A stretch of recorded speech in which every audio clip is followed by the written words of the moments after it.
নমস্কার, হিলি নিউজ বাংলার পর্দায় আপনাদের সাথে আমি মৌমিতা। এই মুহূর্তে যে বিশেষ খবরে চোখ রাখবো। মাছ ধরতে গিয়ে অপহৃত দুই নাবালক, পুলিশি তৎপরতায় উদ্ধার দুই নাবালক। মাছ ধরতে গিয়ে অপহরণের শিকার দুই নাবালককে মাত্র 55 মিনিটের মধ্যে উদ্ধার করল পুলিশ। ঘটনাটি ঘটেছে সোমবার দক্ষিণ দিনাজপুর জেলার পতিরাম থানার নাজিরপুর গ্রাম পঞ্চায়েতের কাশীপুর এলাকায়। অভিযোগ, মাছ ধরার সময় এক যুবক মোটর বাইকে করে দুই নাবালককে অপহরণ করে নিয়ে যায়। খবর পেতে দ্রুত ঘটনাস্থলে পৌঁছায় পতিরাম থানার পুলিশ। সঙ্গে ছিলেন ডিএসপি হেডকোয়ার্টার বিক্রম প্রসাদ এবং থানার ওসি সৎকার সাংব। পাশাপাশি বালুরঘাট এবং খিলি থানার পুলিশও সংলগ্ন এলাকায় তল্লাশি শুরু করে।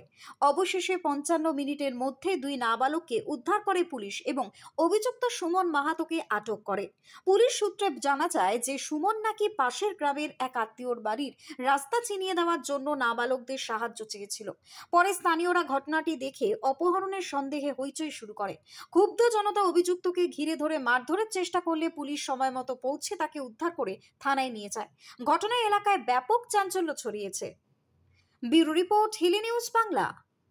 তাই তো মোবাইল করে দেখাচ্ছে ওই লোকটা, মোবাইল দেখতে দেখতে ওই পরে আবার ওই তুলে নিয়ে গেল। সেই লোকটাকে কে যে এখন কেমন করে বলবো আমরা, ও চিনা তো। তোদেরকে কি বলে নিয়ে গেছিল? কাশীপুর দেখার জন্য। একটার দিকে একটা খবর পাই যে পতিরাম থানার অন্তর্গত আমাদের এই কাশীপুর গ্রাম, সেই এলাকা থেকে দুটো নাজিরপুর, সেখানকার দুটো ট্রাইবাল বাচ্চা মাইনার তারা মিসিং হয়েছে, তাদেরকে কেউ তুলে নিয়ে গেছে।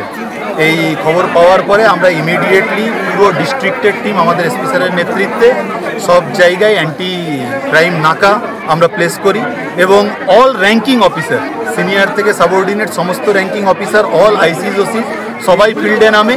আমাদের ভিলেজ ওয়াইজ যে ভিলেজ পুলিশ এবং সিভিকদের যে টিম আছে তাদেরকেও বাইক পেট্রোলিংয়ে নামানো হয় এবং তার ফলশ্রুতি যে আমরা উইদিন 55 মিনিট 55 মিনিটের মধ্যে এই বাচ্চা দুটোকে রেস্কিউ করেছি।